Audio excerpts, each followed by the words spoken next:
Let's zoom in on what specifically these oils are. Yeah, so the Hateful Eight vegetable oils are the ones that I've defined based on their processing and their chemistry as the ones that we need to avoid. And the other ones are nowhere near as bad as these. So they are 3 C's, corn, canola, cottonseed, 3 S's, soy, sunflower, safflower, and then rice bran and grapeseed, rounding out the other 8.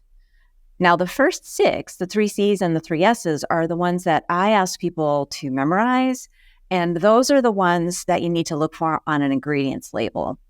The other 2, rice bran and grapeseed, those are mostly going to be in kind of fancier restaurants because they're promoted, they're more expensive and they're promoted as healthy, but they're not healthy. Also, it's worth noting that there's no such thing as canola outside of North America. Canola is called rapeseed there. It's the same thing. It's interesting you mentioned grapeseed being something we'd find more in like fancy restaurants.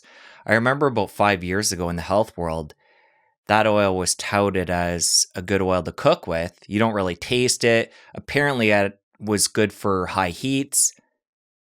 I don't see it around as much anymore, but it's good that we're highlighting it here. Yeah, so, all the Hateful Eight, they make that same claim because they are all neutral flavor. They don't have a strong flavor due to the refining. It removes all the nutrients and all the flavor, almost all the flavor.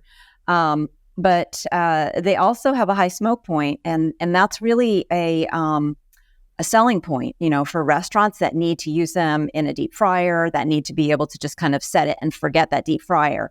But if you're not using them in a deep fryer, it makes absolutely no difference that it has a high smoke point. And that's another conversation I think that's really important because a lot of people think that just like pan frying some chicken at home, they're going to need something high smoke point, and they don't. Okay, talk more about that. Yeah. So what is a smoke point? So the smoke point is this point at which you see a grayish blue wisp of smoke. It's the temperature at which you see this emerging from an oil. And the smoke point of olive oil is somewhere around 350. The smoke point of the vegetable oils, the Hateful Eight, is higher than that. It's usually at the high 300s or over 400. Deep frying temperature can go up to, it usually starts at 400, and it can go up to 450.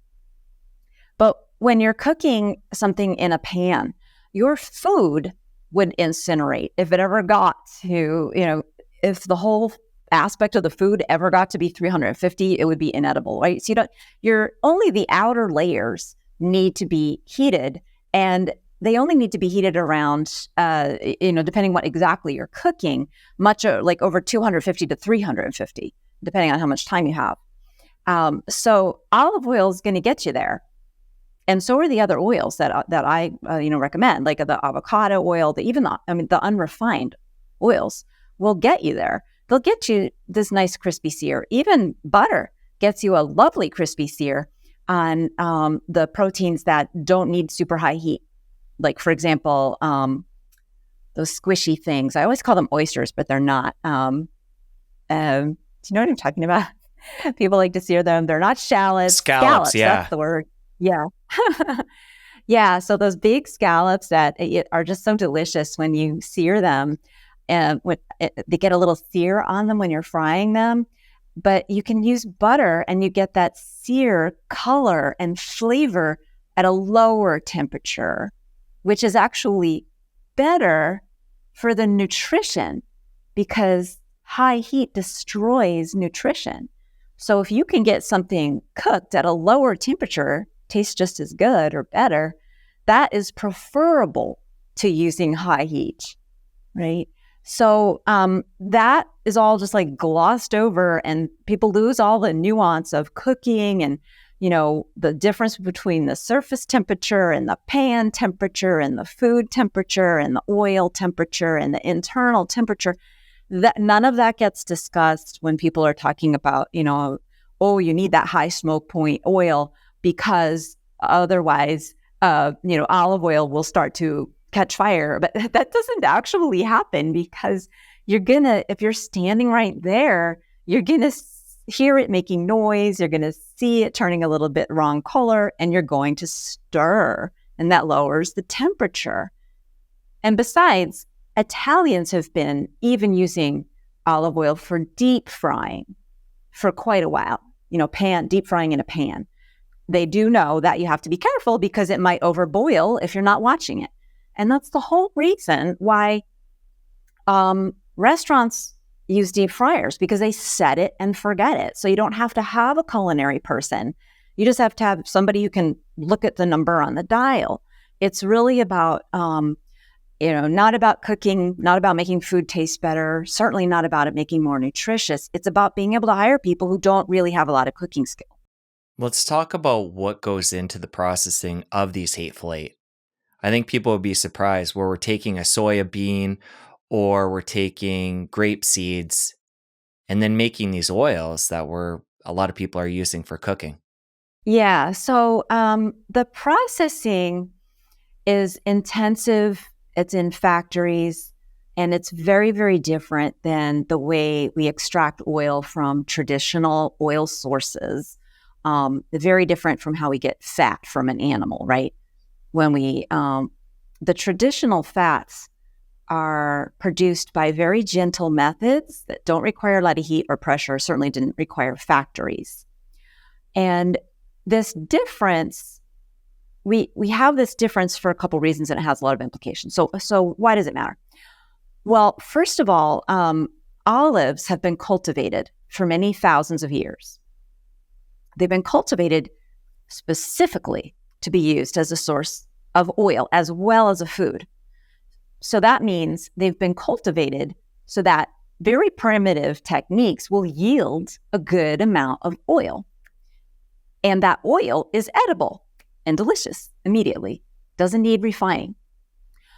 So that's true for peanut, olive, sesame, and a few others that are like minor things like flax and stuff. So that's the difference, is that really the virgin form of that oil is edible. Now, you can take olive oil, like the mash, right? After you extract virgin olive oil, that's the first press, there's a mash left behind, and that is the olives. Those olives still have a little bit of oil in them. And depending on the type and everything, it might be, 50%, depending exactly how it was extracted. So that's a lot left, right? If it's as high as 50%. So the next press will not yield this extra virgin olive oil. It will yield a much lower grade, and it will require heat to extract it. So that's going to damage some of the fragile nutrients. And that oil generally does need to be refined, you see, because those are actually oxidation reactions that are occurring when these oils, fragile molecules, are being damaged by heat or pressure. Again, it comes to oxidation. So oxidation will damage the olive oil too, and it will need to be refined to make it edible. So that's why we have multiple grades, and lower grades of olive oil are cheaper and nowhere near as good for you, okay? Same thing for peanut oil. There is unrefined peanut oil, which is what I recommend. It's what I use, and it can be consumed. The crude oil is edible and delicious. And refined peanut oil is a whole different animal, because that oil is not initially edible. It had to be, it's analogous to what we did with the olives. We had that mashed up olives. Well, we have mashed up peanuts that still have a certain amount of oil in there, maybe 40%, maybe 30% of what there was is still in there. So to get it out of there, it requires higher heat, more pressure, and sometimes chemicals. And in that case, we're going to get what they call a crude oil. After that, that is inedible and needs to be cleaned up with extensive refining. And so it's the very same kind of thing with the soy oil and the corn oil and the canola and the other members of the Hateful Eight, except that we don't generally make any kind of virgin product of those things. There are some exceptions, right? Some companies will make there's a company in Napa Valley, right, where they make a lot of grape seeds called Salute Sante They make a grapeseed oil that is an extra virgin, and it takes something like a ton of grape seeds to produce just a few liters. So there's a lot of waste, and it's very expensive. And the oil is very flavorful, and it would be good for you. But most grapeseed and the other hateful eight, they don't get that gentle treatment. They want to get all that oil, every last drop out of there. And so these seeds get abused. They get abused thermally with temperatures as high as 600 degrees. They get abused with pressure, multiple pounds per square inch. And very often they get chemically abused with solvents like hexane. And so that crude oil that that initially comes out is inedible. No one would eat it. It's vile. If you ate it, you would probably throw up because of all the just horrific toxins in them that are just, from all that heat and pressure. It's basically like you've burnt it. And now you're going to sift through the ashes chemically with the rest of the factory refining and take out most of the toxins and leave behind just the triglyceride fats. And that's what happens during the refining steps, which include things like degumming, dewaxing, washing, centrifuging, ultrafiltration. You're just pulling off different aspects of different types of toxins and things that, make it disgusting flavored and also make it toxic. But the key thing to know is that one of the last refining steps, called bleaching, creates trans fats, which are also toxic. And it creates a lot of them. Like the best factories really can't get this number of trans fats under 0.5%. And a lot of them are up as high as 5% trans fat in the bottle. And from there, that oil is already set to create more toxins because it's been stripped of its antioxidants. Those abnormal trans fats are kind of all ready to go. They're like accelerants that will make more toxins form. So, what all this adds up to is that as they come out of the factory, the hateful eight oils contain some toxins. They have almost no antioxidants. And so when you open that bottle, if it's exposed to light, and certainly when you cook with it, more toxins will form, and you will eat those and they will get into your bloodstream, start causing oxidative stress in your body, and start to deplete your body of antioxidants. And that's just half of the story. There's a whole nother story that I write about in another chapter. What is it you're getting at there? Yeah. So one thing is that, the first half is the fact that they make our food toxic, which is bad. The second is that they make our body fat toxic because they reformulate our body fat with way more polyunsaturates than human body fat has ever had before the industrial era. And polyunsaturates are, since we haven't mentioned this term before, polyunsaturates are a type of fatty acid that reacts with oxygen. And they're the reason that I identified the hateful eight as problematic, because it's the polyunsaturates that are the precursors to the toxins as they go through that factory refining.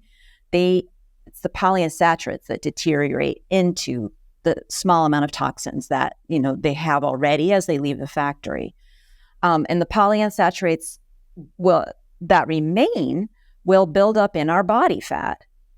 And in the context of depleted antioxidants, when those polyunsaturates get into our bloodstream or get into our mitochondria, and that's where oxygen is in our body, in our bloodstream, in our mitochondria, very high concentrations there, then oxygen will attack those polyunsaturates, and the same toxins will form in our bloodstream and in our mitochondria. And this is why these oils change our metabolism in the way that I was discussing earlier, because it makes our body fat basically unpalatable for our cells, right? So this is a lot of chemistry here. And I feel like, the book makes the step. I hope that you felt like the book makes it clear. If you enjoyed that clip, you're going to want to head over here and catch a full episode. I'll see you over there.